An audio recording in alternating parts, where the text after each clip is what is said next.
مدینہ کی ایک پرسکون صبح تھی۔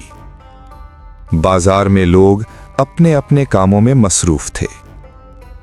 اسی دوران امیر المؤمنین امام علی علیہ السلام کو معلوم ہوا کہ ان کی زرہ کہیں گم ہو گئی ہے۔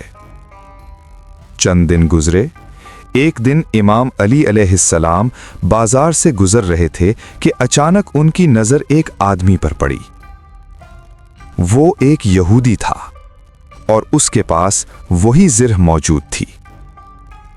امام علی علیہ السلام نے نرمی سے فرمایا، یہ زرہ میری ہے، یہ میرے پاس سے گم ہو گئی تھی۔ یہودی نے جواب دیا، نہیں، یہ زرہ میری ہے۔ امام علی علیہ السلام نے فرمایا، تو پھر آؤ اس کا فیصلہ عدالت میں کر لیتے ہیں۔ دونوں قاضی شریح کی عدالت میں پہنچ گئے۔ قاضی نے امام علی علیہ السلام سے پوچھا، یا علی، کیا آپ کے پاس کوئی گواہ ہے؟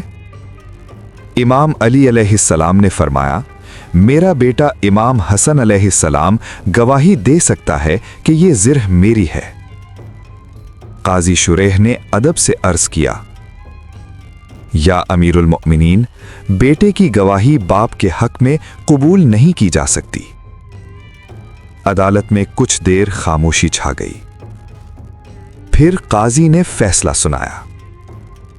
چونکہ گواہ موجود نہیں، اس لیے فیصلہ یہودی کے حق میں ہوگا۔ یہ سن کر سب لوگ حیران رہ گئے، لیکن امام علی علیہ السلام نے پورے سکون کے ساتھ عدالت کے فیصلے کو قبول کر لیا۔ یہ منظر دیکھ کر وہ یہودی حیرت میں پڑ گیا۔ وہ سوچنے لگا، یہ مسلمانوں کے خلیفہ ہیں، پھر بھی عدالت کے فیصلے کو مان رہے ہیں۔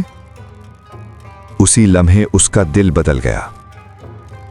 وہ آگے بڑھا اور بولا، یا علی، میں گواہی دیتا ہوں کہ یہ زرہ واقعی آپ ہی کی ہے، اور میں گواہی دیتا ہوں کہ اسلام سچا دین ہے۔